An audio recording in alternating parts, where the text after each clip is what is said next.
Welcome to Mental Health Monday, and this week we're talking about PTSD, which is post-traumatic stress disorder. Brief outline of the disorder is something that occurs after a very traumatic event or very stressful event where the stress is high enough to cause you trauma.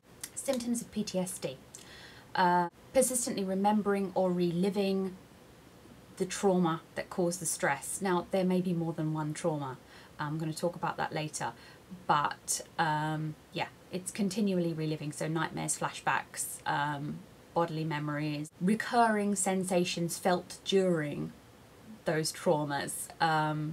So fear responses, sudden onset of fear response. So you'll be doing something perfectly normal and your body will have a memory of being afraid. Actual or preferred avoidance of circumstances that might be similar to that. So you will avoid going to places where the trauma happened, or being surrounded by environments that feel like the place where the trauma happened, or anything like that. I mean, it used to be said you'd avoid the specific environment, but to be honest, it tends to be an avoidance of any environment that feels like it could be unsafe. Other symptoms are an inability to recall things, or recalling them incorrectly, recalling out of sequence. So you know there was a trauma, but you can't remember specifics, nor exactly when it was or anything like that. An increased psychological sensitivity, so you might have difficulty sleeping, you might get depressed, you might get irritable, you might become hypervigilant, all those kind of things. I don't know if there's much been said about an ongoing state of PTSD, but in relation to soldiers coming back from the front, I would imagine, frankly, that the vast majority of them, rather than having just one really traumatizing incident, will have had several over the course of their tour. The actual condition was used to describe the symptoms of soldiers coming back from the front. So even in that original description of it, I would imagine that the traumas are multitude rather than singular, though it can arise from a singular trauma as well. In my case, certainly, it arose after multitudes of traumas and sort of became larger than I could cope with, and I think that's what it does for most people, to be fair. I thought that my PTSD was something that I'd already gotten over or was getting over,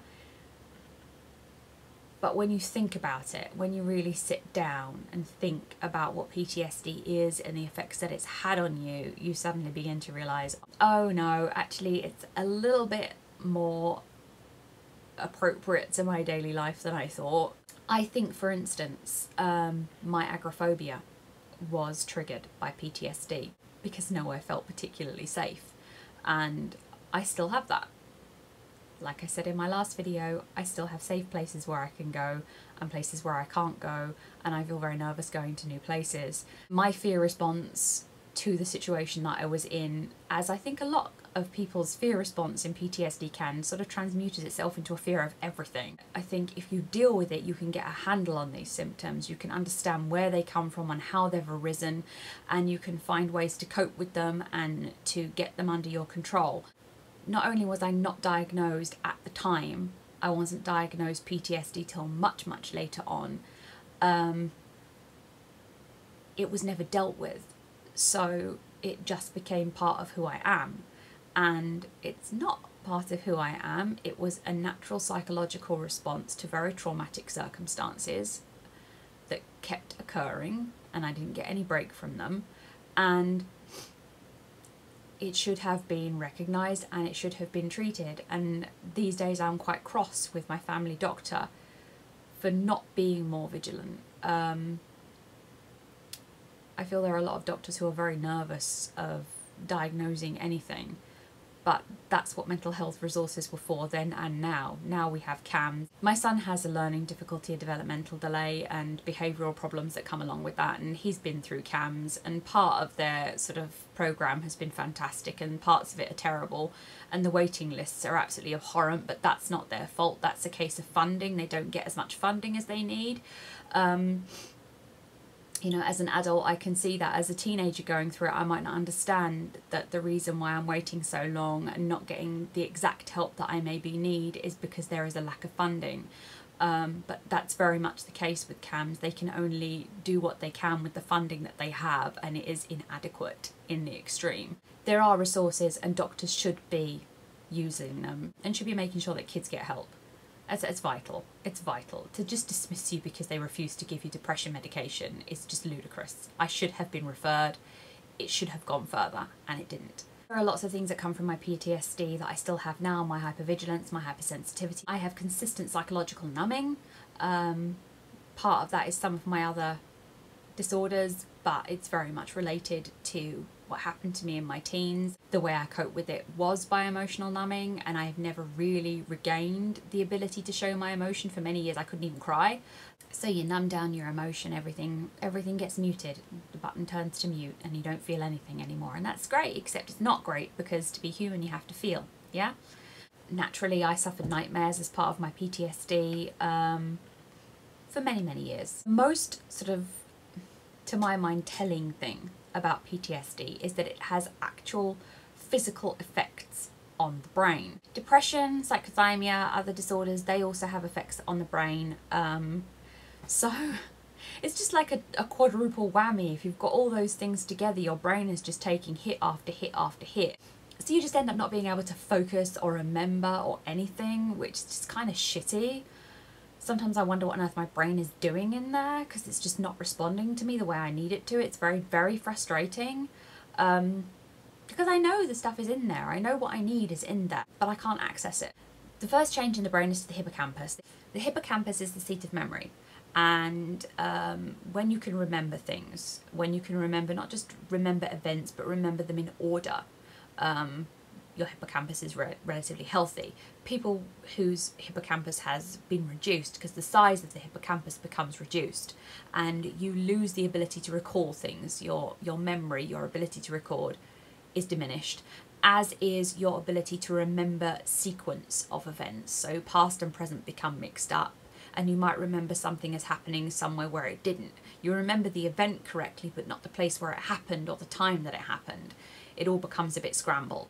Sometimes when a memory occurs to me, I get confused at first because I'm placing it in the wrong environment, and I know there's something wrong with it. I know it's right, but I know there's something wrong with it. And that's what happens, which can lead to you being taken less seriously, which is, wow, you know, my hippocampus is physically smaller. My PTSD has physically shrunk my hippocampus. Don't make it worse by refusing to believe what I say just because I get a little bit confused. That's sucky. Just saying. Next change is changes in the ventromedial prefrontal cortex. I think ventromedial prefrontal cortex? I think so. Your actual brain chemistry has been altered by your experiences, and you respond to things that are not stressful or fearful with fear and stress. Lastly is changes in the amygdala. It has relation to stress and fear and anxiety as well, but it affects how you respond to other people's fear and stress and anxiety.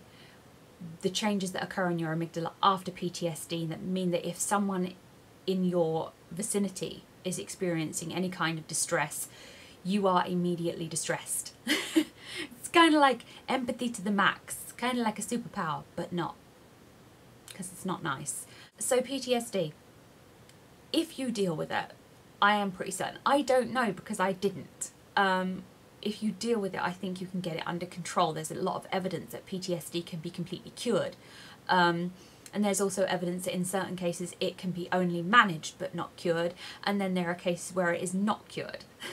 And I would suspect that the cases in which it is not cured, either the trauma is so severe and so deep and so damaging to the personality that there is no way to fix that, essentially, or in cases where there has been long-term trauma and it has not been dealt with. Now, I'm not saying I'm one of those. I think I can be better. I don't know whether it's just because I want to be, but I would like to think that I can get shot of this. I would like to think that I can put it all behind me and move forward with my life instead of living in the past, living in stuff that is only a part of my personality because of what happened to me in the past.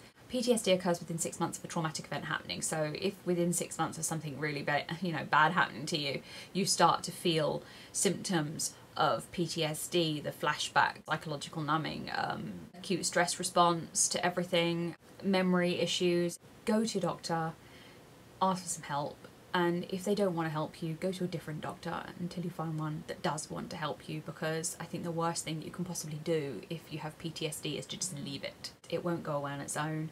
I think I'm a testament to that. Recently I've been thinking that at some point I'm going to need to go back into talking therapy again. It depends on how far I get with my recovery. It depends on whether I get to a point where I think I can go no further without talking.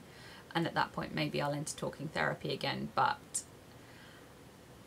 at the moment I'm still moving forward in increments. So even though I feel like there's a lot I'm not doing that I could be, like going out more and grabbing my life with a little bit more confidence, I'm trying to take it easy, because I feel like massive steps are going to be more detrimental than helpful. And I think that applies to everyone. You don't want to be taking massive leaps. They can indeed be more detrimental than they can be helpful. Baby steps, you know, little baby steps. Much more helpful. Now, next week we will finally be into recovery. Videos are going to get much shorter in the recovery section, because I'll be talking about very specific things and trying to be light-hearted about it, because some of them are a bit hefty and others are just amusing. I mean, seriously, the amount of stuff that I've come across in recovery that's just tickled me. You know, there will be many vlogs on that, and this is the last on my disorders and all I know about them, and I hope it was informative, and I will see you in 2 weeks' time with the first vlog on recovery. Thank you for watching.